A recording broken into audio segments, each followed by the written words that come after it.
So let's see about beats. Beats, you might have heard this word related to the music, right? Music, when it's played, you hear the beats. Beats are nothing but these are the variations in the sound. Suddenly you hear a loud sound. Suddenly the sound becomes softer. Such type of effects are added to the music to create a psychic effect, or you can say to create a melodic effect. So beats are those sounds, especially in the case of the music, right, at which we tune our body, or at the frequency at which we move our body to dance. So beats, it is a phenomenon of overlapping of the two waves, which are slightly different in amplitude and the frequencies. So beats, it's a phenomenon of periodic variation in intensity of sound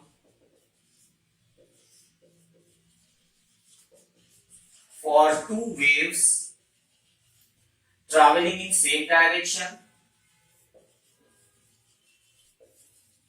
and they have slight variation in the frequency, or you can say slight difference in the frequency and amplitude, and they superimpose to form beats. So that's what the beats are. If we see graphically, then let's say one of the sound refers to, let's say, one instrument, and other sound or other wave, it refers to some another instrument. So let's say this is the frequency A, and we take up some another sound, right?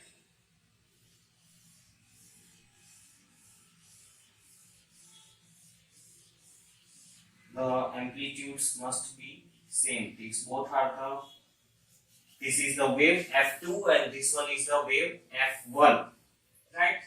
So these two waves, when they superimpose, right, they are having slight difference in the amplitude, and you can see the slight difference in the frequencies also. So when such sound waves they superimpose, the resulting wave is somewhat like this.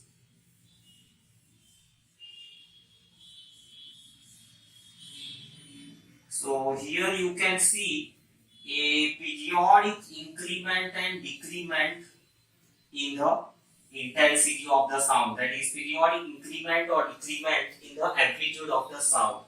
So that is called as a beat. The suddenly sound goes higher and then the sound goes lower. Once again the overall effect of the music goes higher, then it goes lower. This may not be repeated throughout the song, but in the parts, or you can say in some portion of the music, right, such effect may be added to have a better sound or to have a best melody.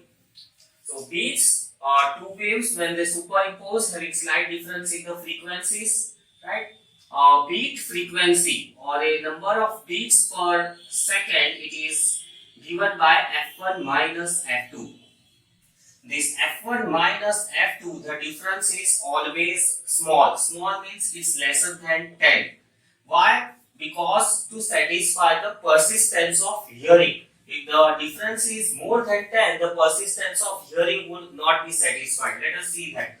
If F1 minus F2 is less than 10, that is the time period of the beats is less than 10, we get that time period must be greater than 1 upon 10, right? And we know that persistence of hearing, it is nothing but 1/10 of a second. So if the sound remains for this interval of time on or years, then only we would be able to identify. You may think of that, let's say you are standing and suddenly something flies at a very high speed, or a car passes by at a high speed, and someone from inside the car has said something to you. You might have identified that yes, someone was trying to say something, but you will be able to make up 100% that what exactly he said. It's because the persistence of hearing was not satisfied when he passed by. Persistence of hearing says that for any sound to be identified, it must remain on our ears for 1/10 seconds at least. So, in order to satisfy the persistence of hearing, the difference in the frequency should be less than 10. So, that's about the beats, and let us see its application. Beats, it is used in identifying unknown frequency. It's a laboratory experiment just to apply the phenomenon of the beats or to make use of the phenomenon of the beats. So let's say you have a two tuning forks. You have a tuning fork A and tuning fork B. This identifying unknown frequency is also a numerical or mathematical application of the beats. So let's say you have two tuning forks A and B. The frequency of the tuning fork A is 256 Hertz. Now you should vibrate both the tuning forks, right, and then try to listen to the beats. Let's say the number of beats you obtain, let us say the beats represented by the letter M. Number of the beats you obtained are 4, right? You heard the beats after the interval of 4 seconds. 4 means it is the 4 beats in 4 after every 4 seconds you hear 1 beat. So since M is equals to 4, right, you will obtain the frequency of the B as 256 plus 4, or the frequency of the B should be 256 minus 4, that is 252. So if the number of beats are 4 per second, right, you have oscillated A and B and then you are carefully listening. Let's say you have identified 4 beats in 1 second. That means the frequency of the B should be either 260 or it should be 252. Now in order to confirm whether it is 260 or 252, we grease up B. We apply some grease on the prongs of the B, because of which its frequency will decrease. There is slight decrement in the frequency, that as frequency has gone down from 260 to 259, or from 250 the frequency has gone down to 251. Let us say because of applying grease, if the frequency was 260, now the new frequency is 259, and if the original frequency was 252, new frequency is 251. So now once again we try to vibrate the tuning fork A. Right, now the frequency has changed, so number of beats will also change.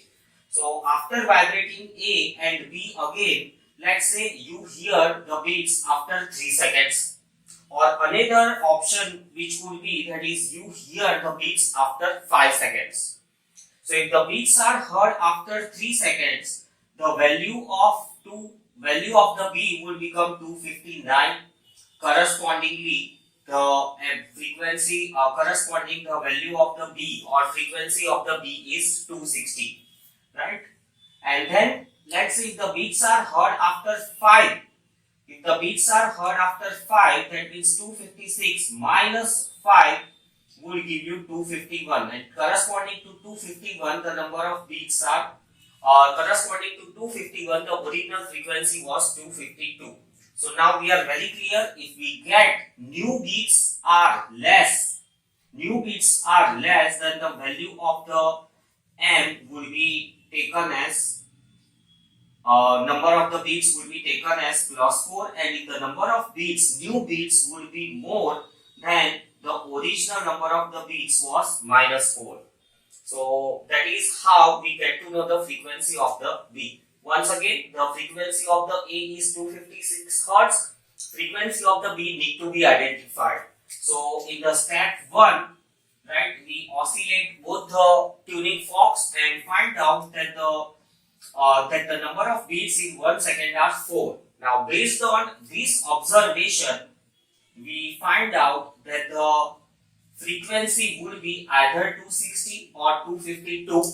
To verify whether it was 260 or 252, we follow one more step, that is we grease up the B. Due to greasing up, its frequency will decrease, right? Decrease means 260 will become 259. Let's say 252 becomes 251.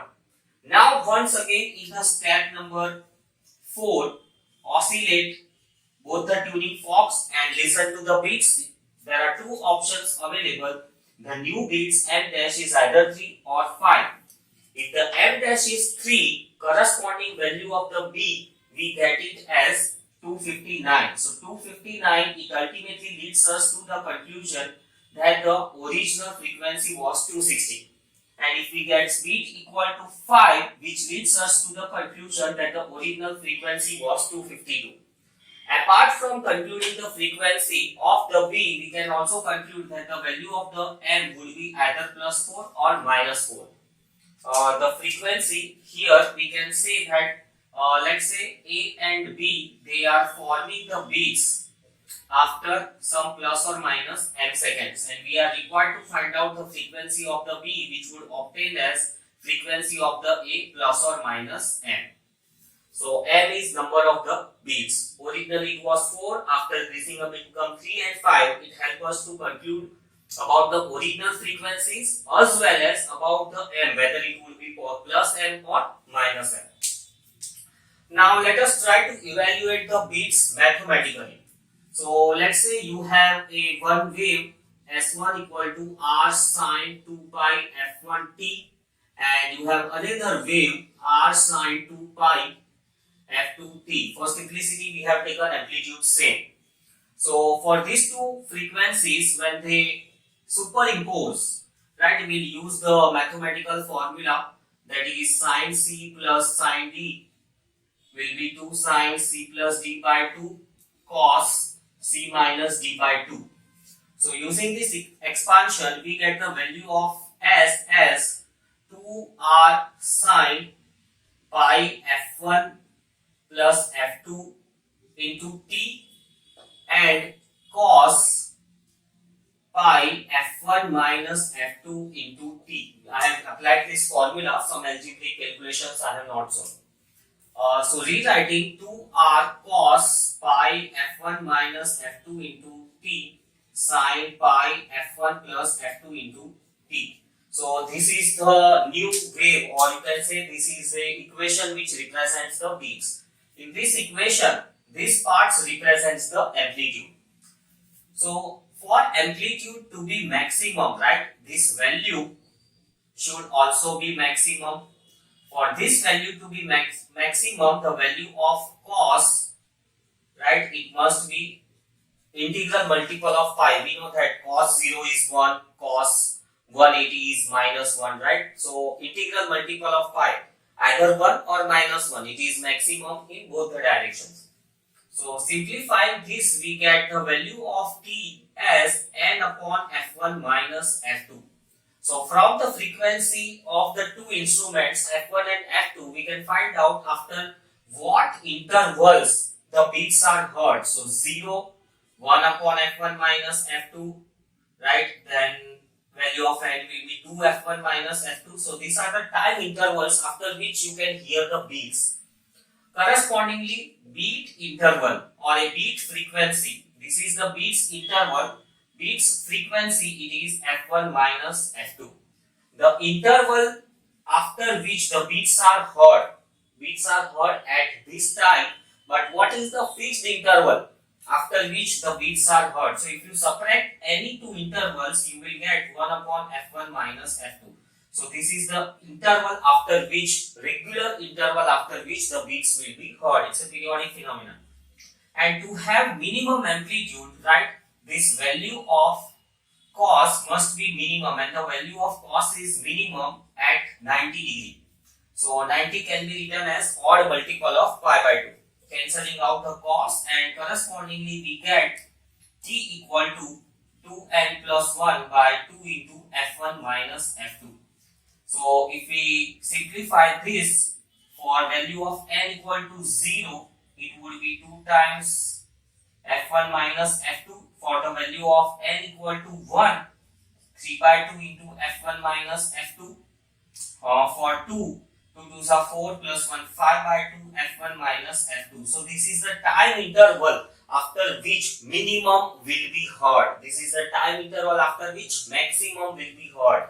Now let us try to find out the beat frequency. Beat frequency once again here remains same, that is f1 minus f2, and interval after which the minima or depression in the sound are heard, subtraction of the two, and once again you will find out that the interval is same as the maxima. So this higher or maximum, minimum, maximum, minimum, they occur periodically, they occur after same interval of the time. Phenomenon of the beats is used by musicians in tuning the musical instruments. I said that two musical instruments to produce a melancholy sound or melodious sound, right? Their frequency must be tuned in order to satisfy this condition. So they tune up so that the beats may be produced perfectly. Beats are also applicable in radio reception of the waves which are emitted from towers or radio stations. In that also the beats is used. It is used in designing low frequency oscillators. Oscillators, they are a very critical part of the electronic components. Electronics, they work on the sequence of time. That time is produced by oscillators. So low frequency oscillators are also designed on the phenomenon of the beats. Beats is also used in the presence of the dangerous gases in the mines. I do not know exactly how it is done, but the phenomenon of beat is applicable in identifying the harmful gases in the mines.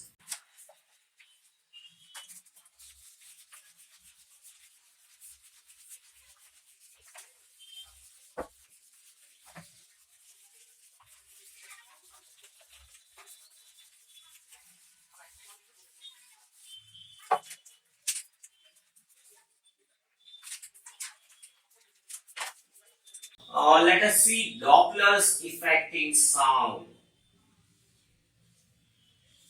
Doppler's effect. What do we mean by Doppler's effect? Doppler's effect,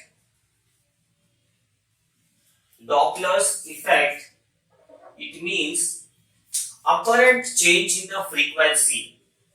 It's an apparent change in the frequency due to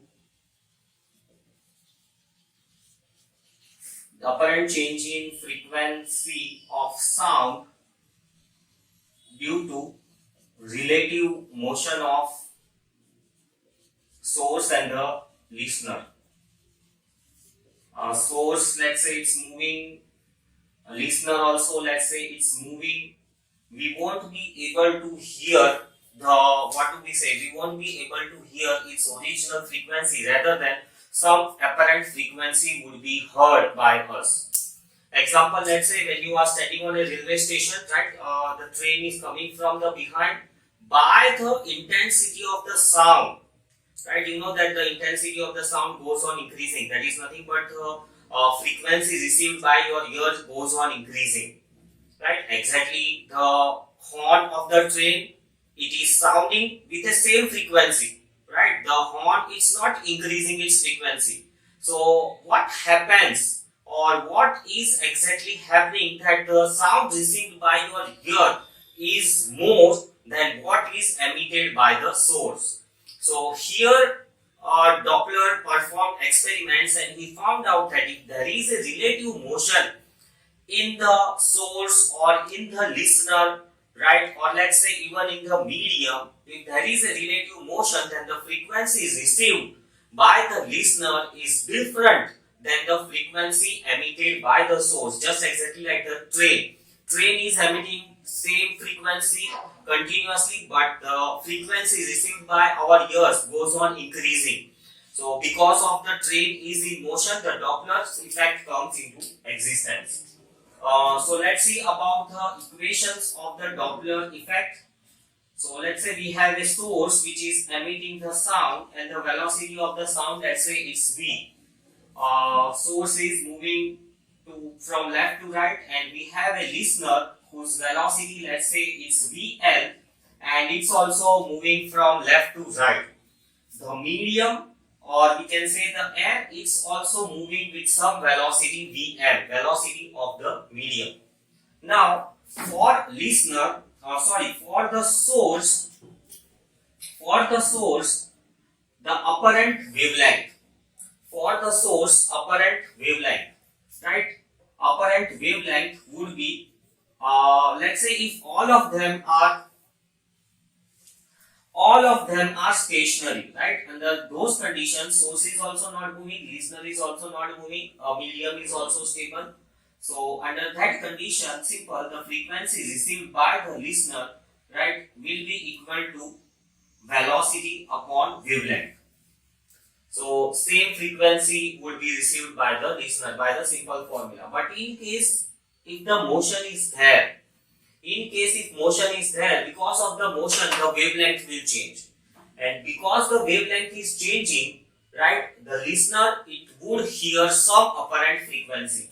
So let's say if the new wavelength is lambda dash, so new wavelength would be, it was relative velocity of the source and the sound. So velocity of the sound is v plus vm.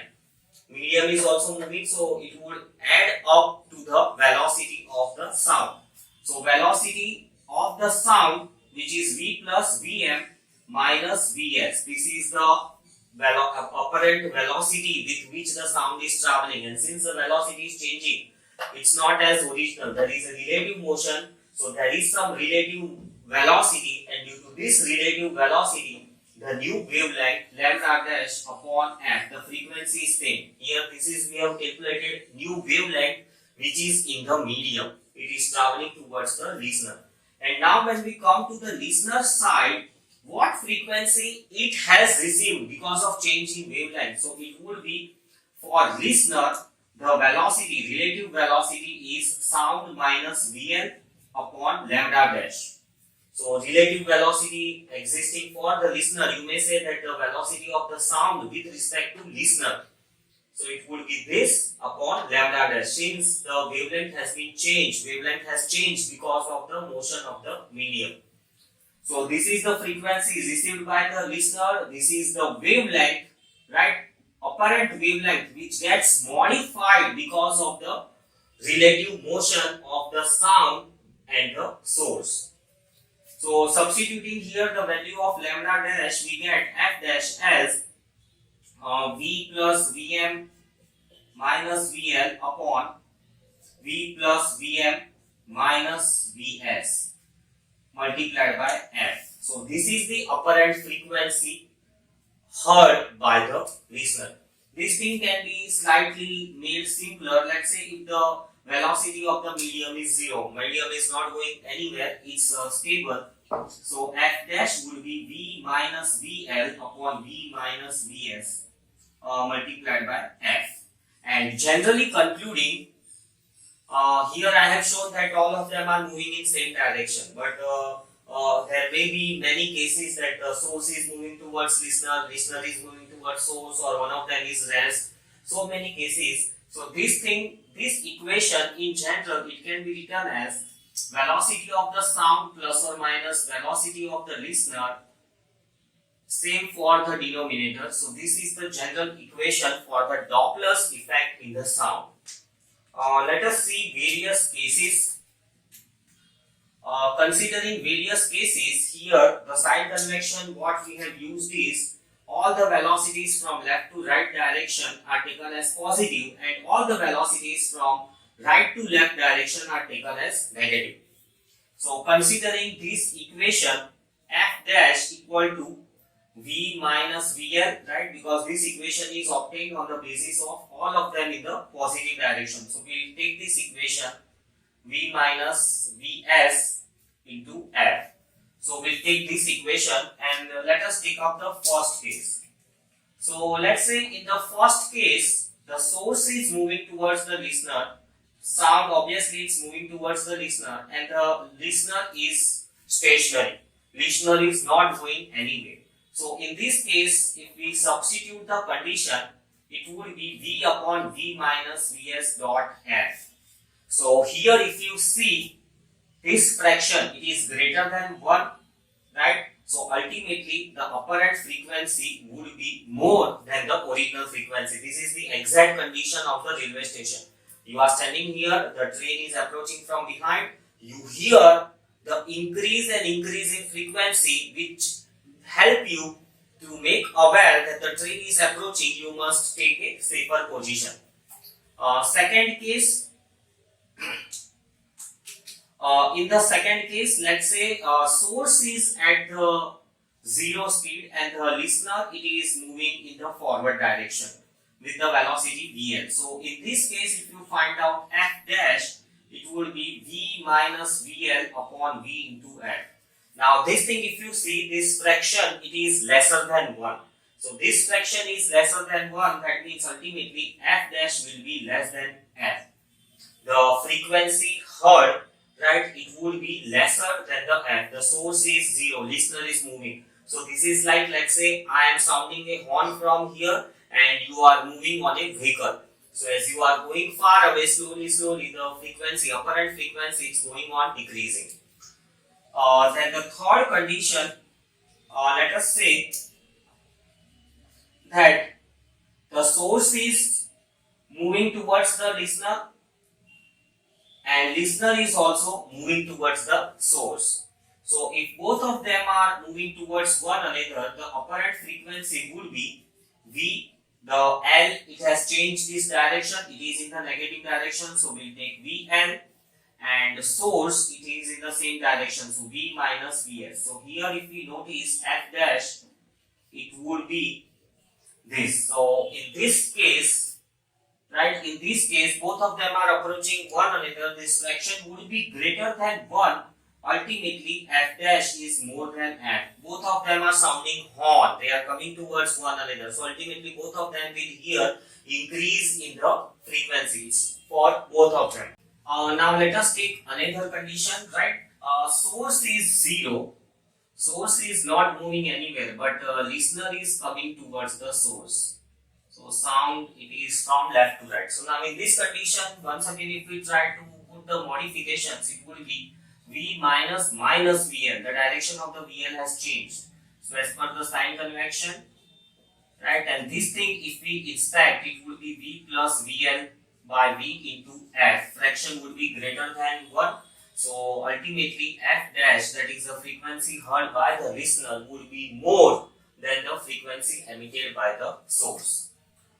Next condition, let us say the source is moving in the opposite direction, right? Velocity of the listener, it is 0.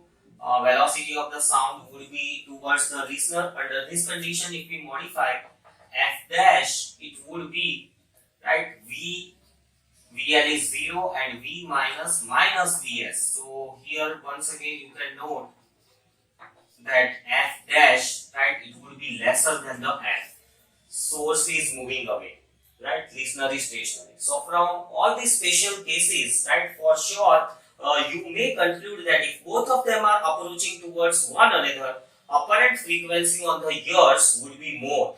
If both of them are moving away from one another, apparent frequency would be less. If one of them is stationary, other is moving away, apparent frequency will be less. If one of them is stationary, the other one is moving towards, the frequency will be, apparent frequency will be more. And if both of them are moving with the same velocity, there will be no change in the frequency.